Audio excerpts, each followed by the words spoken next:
مشاهدينا في كل مكان، السلام عليكم ورحمة الله وبركاته. أهلا بحضراتكم في فيديو جديد. بإذن الله الفيديو ده أنا هاخدكم معايا يمكن في رحلة نحكي لكم عن تجربتي في شغل في إحدى المصانع الصناعات الغذائية. أنا اشتغلت يعني في المجال ده كمهندس جودة ومهندس إنتاج، واشتغلت برضو كان الكلام ده في فترة الدراسة. أيام الدراسة كنت اشتغلت عامل في إحدى مصانع الصناعات الغذائية.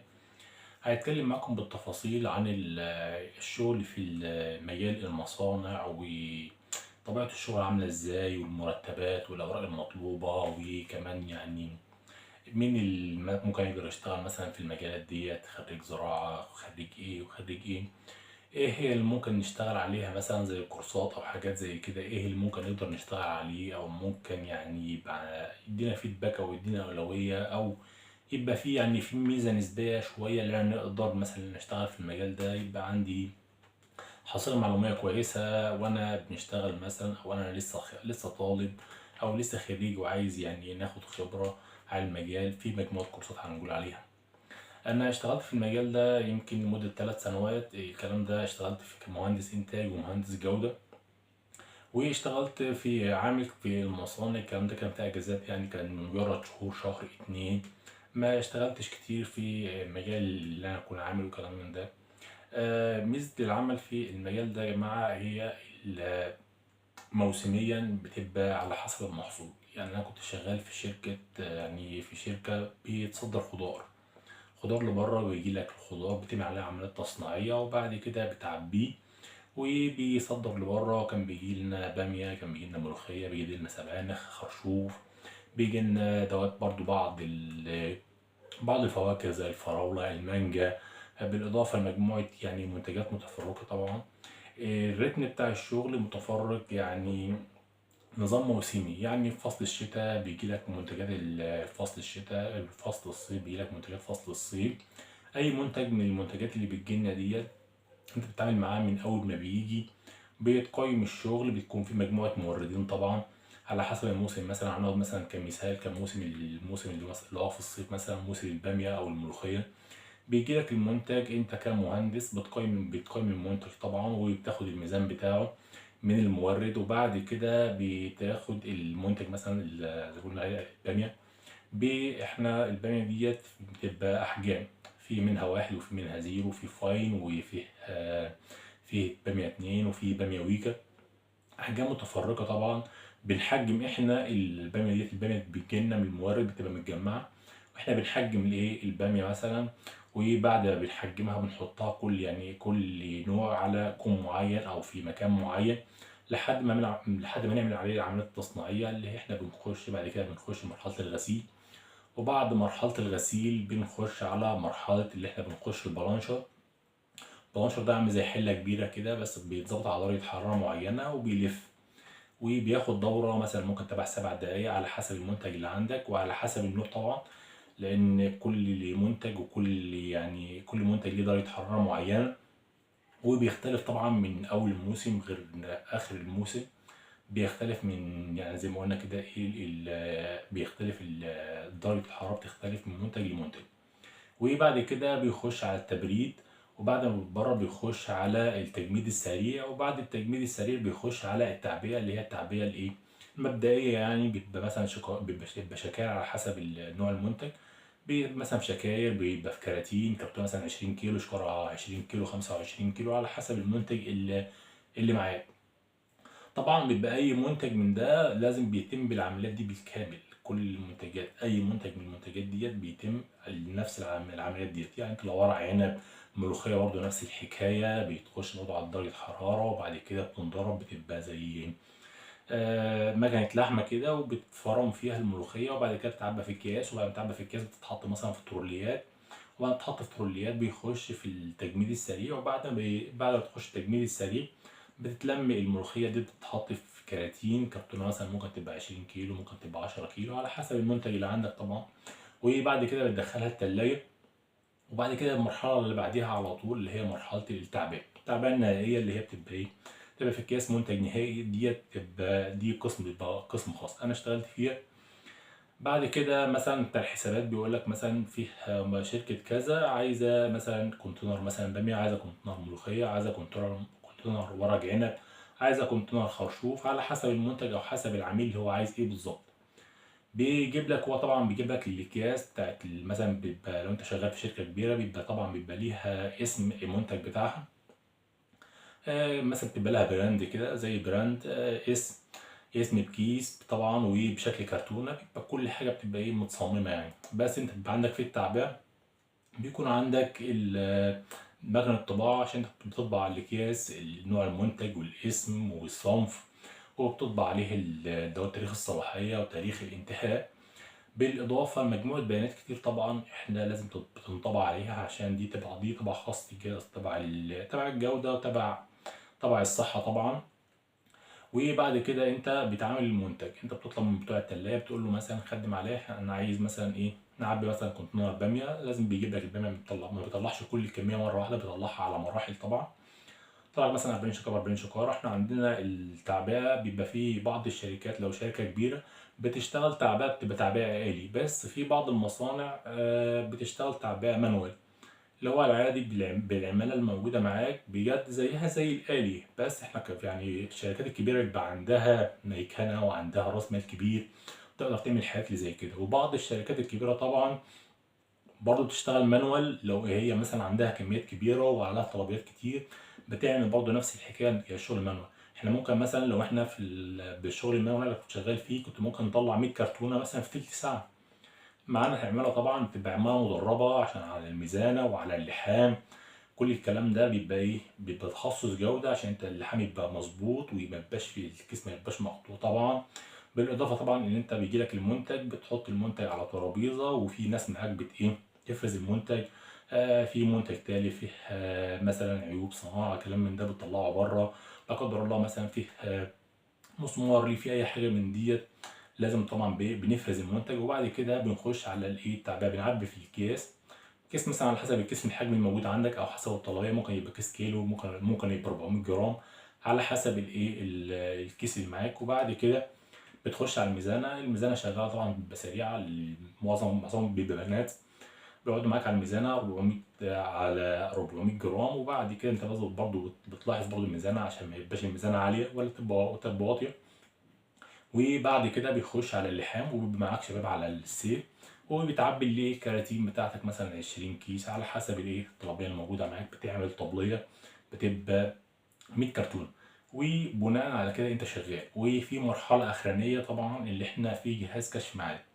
جهاز كشف المعادن ده لازم يبقى بيمر على كل كيس بيتاخد لازم يحط على كشف المعادن، لان لا قدر الله مثلا، لا قدر الله في بعض المراحل دي كلها ممكن مثلا مسمار، ممكن قطر، ممكن اي حاجه من دي بتاثر طبعا. دي لازم بتخش على المراحل دي. زي ما قلنا في برضو بعض الحاجات التانية برضو خاصة بشغل الجودة، اللي انت لما تشتغل في التعبئة مثلا بيطلبوا منك مجموعة ورقيات ديت لازم تعملها.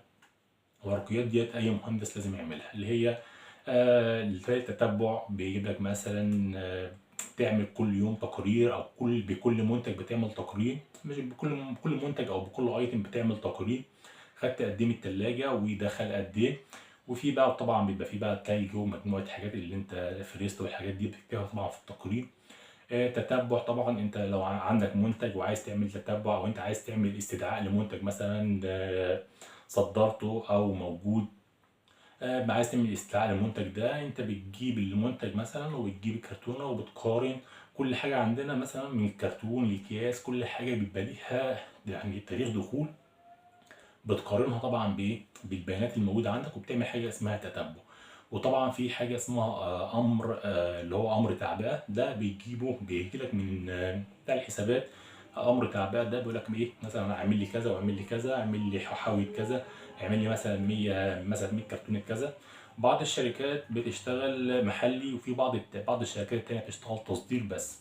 في بعض الشركات طبعا بيشتغل تصدير ومحلي، بتبقى شركات كبيره واسامي كبيره طبعا بتشتغل على الناحيتين. بس معظم الشركات بتشتغل ايه، تصدير طبعا، عشان ده بيفرق معاها طبعا في العمله والحاجات اللي زي كده، بيفرق معاها كتير. في شركات كتير طبعا، في شركات بتبقى متخصصه مثلا في نوع معين او صنف معين واحد بس، زي شركات الخضار مثلا، او شركات الصلصات، او شركات تصنيع الاجبان وتصنيع اللي هي المربات والحاجات اللي زي كده. وفي شركات بتبقى كل حاجة موجودة معاها، بتبقى سيستم وبتبقى معاها راس مال كبير وبتقدر تشتغل على الكلام ده كله. بتقدر ان هي توفي السوق المحلي، وبره برضه بيصدروا طبعا منتجات زي ما قلنا متنوعة كتير وفيه مواسم. وعلى حسب حسب الشركة وحسب يعني حجمها في السوق وحجم العملاء اللي هي معاها، او هي قادرة يعني تسوق لنفسها وتسوق للمنتج بتاعها. طبعا في اشكال مختلفة للشركات يا جماعة زي ما قلنا. في ممكن ده ممكن يعني بعض الناس ممكن تشتغل في التوريد، بعض الناس بس ممكن تعمل اسم اللي هو تعمل سجل تجاري وتعمل شركة استيراد وتصدير وتجيب منتج، او هي عندها مثلا عميل وتعمل يعني براندنج لنفسها وتعمل اسم لنفسها وتصدر منتجات للخارج وتجيب منتج. وتروح مثلا لشركة او مصنع تقول له والله انا عاجبك مثلا 5 طن فراولة مثلا كل يوم، انا عايزك دول ايه تجمدهم لي وتحطهم لي في شكل معين اللي هو مثلا كراتين شكاير ايا يكون طبعا اللي انت بتتفق معاه، وبيعمله عندك وبعد كده هو بيصدره باسمه هو. ده شكل من الاشكال. في بعض الاشكال التانية اللي هو التاجر بيبقى مثلا بيتفق مثلا مع اصحاب الاراضي الفلاحين وبيتفق معاهم مثلا على منتج او محصول زي مثلا محصول الباميه، او محصول زي محصول ورق العنب مثلا، او محصول زي محصول الخرشوف. وبياخد منهم المحاصيل دي كلها وبيروح للمصنع، بيقول له والله انا عندي منتج كذا كذا كذا، انت عايز ايه عايز ايه من المنتجات ديت، وبناء عليه المصنع بيقول له مثلا ايه ورد لي مثلا والله ورق عنب، انا محتاج ورق عنب. ورد لي مثلا اي منتج من المنتجات اللي احنا قلنا عليها دي. دي شكل من الاشكال، يعني ده شكل من الاشكال. والشكل التاني اللي احنا قلنا عليه اللي هو شركه استيراد وتصدير، بس هي ما عندهاش مصنع، بس عندها ايه، عندها عملاء ممكن تقدر تشتغل عليهم. والشكل التالت اللي هي الشركات الكبيره اللي هي عندها مصنع وعندها راس مال اللي هي تقدر تعمل الايه الاسم بتاعها ده. اللي بالنسبه للناس اللي تقدر تشتغل في المجال ده يعني خريج زراعه طبعا، ده يعني في قسم صناعات غذائيه في يعني في كليات الزراعه، طبعا بالاضافه لكليه علوم. وخريج طب بيطري يقدر طبعا اللي هو يشتغل في الجوده ويشتغل في التصنيع. كل دول يقدروا اللي هم ايه يشتغلوا. يعني انا النصيحه اللي انا بنصحها لاي طالب او اي حد لسه يعني لسه بيدرس او هو خريج جديد وعايز يشتغل في المجال ده، المجال ده من اهم المجالات يا جماعه اللي ممكن تقدر تشتغل فيه. ده طبعا لانه مرتبط باكل ويعني بحجم استهلاك، وطبعا زي ما احنا شايفين برضو محلي، احنا داخلين مثلا على 100 مليون. وطبعا زي ما احنا شايفين حوالينا كل الدول اللي حوالينا يعني بتستورد اكل وبتستورد شرب. يعني معظم المصانع اللي انا اشتغلت فيها كلها بتصدر بره، كل دول الخليج بالكامل، الدول الأوروبية بالكامل، أمريكا، كندا، أستراليا، كل الدول ديت طول ما أنت عندك منتج وهم محتاجين منتجات زي كده ده الناس بتشتغل. في بعض الناس يعني مهندسين ودكاترة بيشتغلوا معانا في المجال ده، هو بس بيفهم، ممكن يقعد سنة ممكن يقعد اتنين ممكن يقعد تلاتة وبيحاول اللي هو يفهم طبيعة الشغل والدنيا ماشية ازاي، اللي هو يستفاد خبرة. وكمان يكون يعني قاعدة معرفة قاعدة من الموردين والناس دي. وبعد كده هو بيفتح لنفسه مثلا شركة استيراد وتصدير، ممكن يجيب له عملاء ويشتغل يبقى عنده مصنع. بس تبقى هي واحدة واحدة، يعني هي مش محتاجة طبعا دراسة جدوى، ومحتاجة محتاجة فكر ومحتاجة تعليم. كل ده ما بيجيش بالساهل، لازم اللي داخل في المجال ده، المجال ده يمكن من أهم والله يا جماعة من أهم المجالات اللي بيدخل يعني عملات وفلوس كتير جدا للناس. يعني حاجات بسيطة وبحاجات، يعني احنا بنخترعش الذرة زي ما بيقولوا، بس احنا بنعمل حاجات يعني تركات حاجات بسيطة خالص، ان انت بس تطول عمر المنتج وتكسر الانزيمات ويبقى انت عندك رتم عالي. طبعا بيختلف الريتم مع الريتم بتاع الشغل، بيختلف من موسم لموسم. طبعا اي شركه او اي مكان انت بتشتغل فيه هو مثلا عنده قاعده عملاء، مثلا هو عايز يدخل الشهر ده او عايز يدخل مثلا الموسم ده مثلا موسم بسله او موسم خرشوف او موسم باميه. انا عايز ادخل من المنتجات ديت مثلا 100 طن، لازم يدخل ال 100 طن دولت يعني في خلال 4 شهور. انت عارفين مواسم الخضار والحاجات اللي زي كده بتبقى مواسم سريعه، ما بتقعدش كتير، وهو بيحاول بكافة الطرق اللي هو ايه يدخل او هو ياخد المحصول الموجود في السوق بقدر الامكان. بينضغط في ال4 شهور دول مع الناس اللي معاه عشان طبعا يدخل المنتج اللي معاه. طول ما هو دخل الكميه بتاعته، بعد كده بقى بيشتغل بقى تعاقدات بقى، بتبقى ناس بقى من بره اللي عنده شركه ولا حاجه عايز مثلا يجمد مجموعه حاجات، عايز يعمل عمليات تصنيعيه عنده في المصنع، بيدخلهم معاها ايه بجانب الشغل ده. الشغل كتير طبعا في المجال ده، في زي ما قلنا في شغل في الموالح، في شغل في البطاطس، في البصل، في شغل في الخضار، في شغل في الصناعات الغذائية زي طبعا الأجبان والحاجات اللي زي كده واللبن والحاجات دي. مجال واسع جدا، مجال واسع جدا، بحر بجد. طول ما انت موجود فيه هتتعلم كتير، وهتعاشر بشر كتير، وهتعرف ناس كتير طبعا. بالنسبة للكورسات أو بالنسبة للشهادات المطلوبة منك أنت لو هتشتغل في المجال ده، أهم شيء يبقى أنت معاك بكالوريوس، أو أنت حتى لو أنت طالب ممكن تروح تشتغل مثلا تدريب في مصنع تديك معرفة ويديك فيدباك عن المجال. أهم شيء أنت تكون مقيد يا زراعة يا طب بيطري، اه زراعة طب بيطري زي ما قلنا، يا علوم. يا انت مثلا يكون معاك كارنيه بس، لو تروح مثلا ايه تشتغل في المجال ده ويبقى يديك فكره عامه عن الايه عن المجال. بعض الكورسات اللي هتفيدك كتير طبعا يبقى انت عندك قدر مقبول كويس من اللغه الانجليزيه، ده هتفرق معاك كتير طبعا، لان معظم الاسامي من الحاجات دي كلها بتبقى كلها باللغه الانجليزيه. هيديك طبعا يعني ميزه في الشغل، تبقى انت عندك قابليه. طبعا بالاضافه لكده لازم يكون عندك فكره عن الهسل، ويكون عندك فكره عن الايزو والجوده والحاجات اللي زي ديت. حتى اجرى، انا ما بقولكش روح خد كورسات، يعني انا ما برشحش ان انت تاخد كورسات، لانك انت هتدفع فلوس على الفاضي. انت لو عايز يعني تفهم وعايز تعرف الدنيا ازاي، انزل تدريب في مصنع واثنين وثلاثه، وشوف مصنع ده والمصنع ده، هتتعلم حاجات بسيطه بس هيديك افضليه وهتكون فاهم اكتر. وكمان يعني انا برشح لك في حاجات على الانترنت، على اليوتيوب، على جوجل طبعا. انت لو بتعمل اي سيرش على اي حاجه زي كده، طبعا انت لو مش قسم صناعات غذائيه او حاجه زي ديت، ممكن نرشح لك برضو كتب الخضر، كتب الفواكه والحاجات دي برضو هتفهمها اكتر، تعرف المواسم وده بيجي ازاي وده بيجي ازاي. طبعا الانزيمات والحاجات دي كلها يبقى عندك يعني معرفه عنها. بعض التحاليل والحاجات دي كلها، دي بيديك ميزه تنافسيه وبيديك فكر ان انت لما تيجي تشتغل يبقى انت ايه عندك قاعده كويسه، انت يعني مهيئ ان انت تشتغل في المجال اللي زي كده. بالاضافه لكده يا جماعه، يعني لو يعني ممكن نعمل لكم فيديو مخصص عن الحاجات ديت وعن الكورسات اللي ممكن تهمكم في المجال ده، ونتكلم عنها باستفاضة. انت لو خلصت الجامعة وانت لسه خريج جديد، يعني الأوراق المطلوبة منك بتبقى حاجات بسيطة، يعني كعب عمل، شهادة البكالوريوس. انت لو مخلص جيش كان بيها مع شهادة الجيش. بعض الحاجات اللي ايه المطلوبة بتبقى حاجات يعني ايه مجرد حاجات روتين، يعني حاجات روتينية كلها. الأوراق دي روتينية.